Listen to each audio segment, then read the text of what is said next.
დემდილების პრობლემაზე საქართველოს პრეზიდენტმა უკრაინულ არხთან ინტერვიუში ისაუბრა. საქართველოს მტრულად განწყობილი არავის მიმართ არ არის, მას თავდასხმის რესურსიც არ აქვს. დიდ მეზობლებზე იერიშსკი ქვეყნის პრეზიდენტი უგუნურების მწვერვალად მიიჩნევს. მიხეილ სააკაშვილი 11 იანვარს უკრაინული მეხუთე არხის სტუმარი იყო. სააკაშვილმა აფხაზეთსა და სამაჩაბლოში არსებულ ვითარებაზეც ისაუბრა და აღნიშნა, რომ რუსეთის სამშვიდობო ჯარები რეგიონში იმ ადამიანებსაც არ უშვებენ, ვინც იქ კონფლიქტამდე ცხოვრობდა.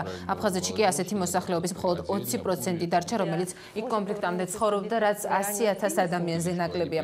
საქართველოს ლიდერმა შექმნილ ვითარებას ბერლინის კედელი უწოდა და აღნიშნა, რომ ეგრეთ წოდებულ სამხრეთ ოსეთშიც მოსახლეობა თითქმის აღარ დარჩა.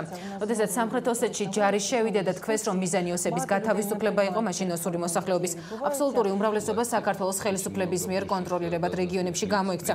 ეს იყო ჩვეულებრივი მოვლენა, რადგან ეს მათი სამშობლოა, მათი ხელისუფლებაა და ისინი ჩვენ როგორც მცველებს ისე გვიყურებენ, აღნიშნა საქართველოს პრეზიდენტმა. ქვეყნის ლიდერმა არსებული ვითარების ფონზე ჩრდილო-ატლანტიკურ ალიანსში ინტეგრაციას ეროვნული უსაფრთხოებისთვის აუცილებელი პირობა უწოდა და აღნიშნა, რომ ნატოში გაწევრიანება მხოლოდ დროის საკითხია.